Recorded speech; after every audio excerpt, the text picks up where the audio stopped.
21 అంశాల ఎజెండాగా AP cabinet సమావేశం కొనసాగుతోంది. నామినేటెడ్ పదవుల్లో ఇకపై బీసీలకు 34% రిజర్వేషన్లు ఇవ్వడానికి కేబినెట్ ఆమోదం తెలిపింది.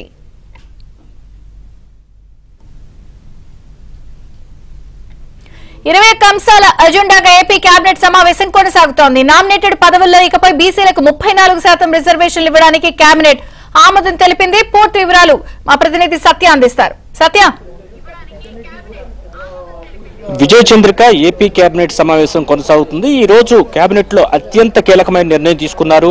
ముఖ్యంగా నామినేటెడ్ పదవుల విషయంలో 34% బీసీలకు రిజర్వేషన్లు ఇవ్వాలని కొద్దిసేపటి క్రితమే కేబినెట్ లో ఆమోద ముద్ర వేశారు. ఇది ఒక రకంగా చాలా కీలకమైన నిర్ణయంగా మనం భావించాల్సి ఉంటుంది, విప్లవాత్మక నిర్ణయంగా భావించాల్సి ఉంటుంది. మరోవైపు మొత్తం 21 అంశాల ఎజెండాగా కేబినెట్ అయితే కొనసాగుతుంది. దేశీయ తయారీ విదేశీ మద్యం, బీర్లు, ఎఫ్ఎల్ స్పిరిట్ పై విధిస్తున్నటువంటి అదనపు రిటైల్ ఎక్సైజ్ సుంకం ఏదైతే ఉందో దానికి సంబంధించి సవరణలు చేయడానికి ఈరోజు కేబినెట్ లో నిర్ణయం తీసుకున్నారు. దీంతో పాటు విశాఖలోని గాజువాక రెవెన్యూ గ్రామ పరిధిలో 1000 గజాల వరకు అభ్యంతరం లేని భూముల నిర్మాణాలకు క్రమబద్ధీకరణ చేయాలని ప్రతిపాదన పైన కూడా ఈరోజు కేబినెట్ లో ఆమోద ముద్ర వేశారు. గతంలోనే అభ్యంతరం లేని ప్రభుత్వ భూముల్లో ఇల్లు వేసుకున్న వారికి ఏదైతే సవరణ చేయాలని నిర్ణయించారో అయితే గాజువాకను ప్రత్యేకంగా తీసుకుని ఈ ప్రాంతంలో 1000 గజాల వరకు కూడా సవరణ చేయాలని నిర్ణయం తీసుకున్నారు ఈరోజు కేబినెట్ లో. నామినేటెడ్ పోస్టులకు సంబంధించి ఇంతకుముందు మనం చెప్పుకున్నాం. ఇక పట్టాదారు పాస్ పుస్తకం విషయంలో కూడా చట్ట సవరణకు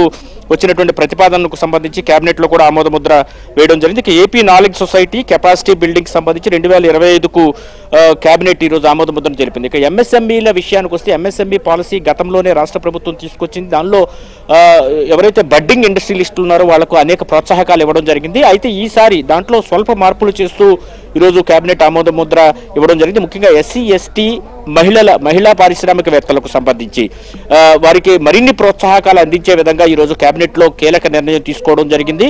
ఒకవైపు పరిశ్రమలు రాష్ట్రానికి రప్పించడంతో పాటు రాష్ట్రంలో ఉన్నటువంటి మహిళా పారిశ్రామికవేత్తలను కూడా ప్రోత్సహించే కీలకమైన నిర్ణయం ఈరోజు తీసుకున్నట్టుగా మనం భావించాల్సి ఉంటుంది. ఈ మొత్తం 21 అంశాల ఎజెండాగా ఈరోజు కేబినెట్ లో చర్చ నడుస్తూ ఉంది. మరోవైపు పోలవరం విషయానికి వస్తే కనుక నిర్వాసితులకు సంబంధించి ఇప్పటికే 2 మార్లు టీడీపీ ప్రభుత్వం గతంలోనూ ఇప్పుడు కూటమి ప్రభుత్వం కూడా నగదు సొమ్ము రిలీజ్ చేసిన నేపథ్యంలో తాజాగా వారికి ఒకవైపు పోలవరం నిర్మాణం జరుగుతుండగానే సైమల్టేనియస్ గా రిహాబిలిటేషన్ కూడా చేసే విధంగా కూడా ఈరోజు కేబినెట్ లో కీలక నిర్ణయం తీసుకుని 22A అంశంలో గతంలో జరిగినటువంటి అక్రమాలకు సంబంధించి కూడా ఈరోజు కేబినెట్ లో కీలక నిర్ణయం ఉండే అవకాశం అయితే ఉన్నాయి.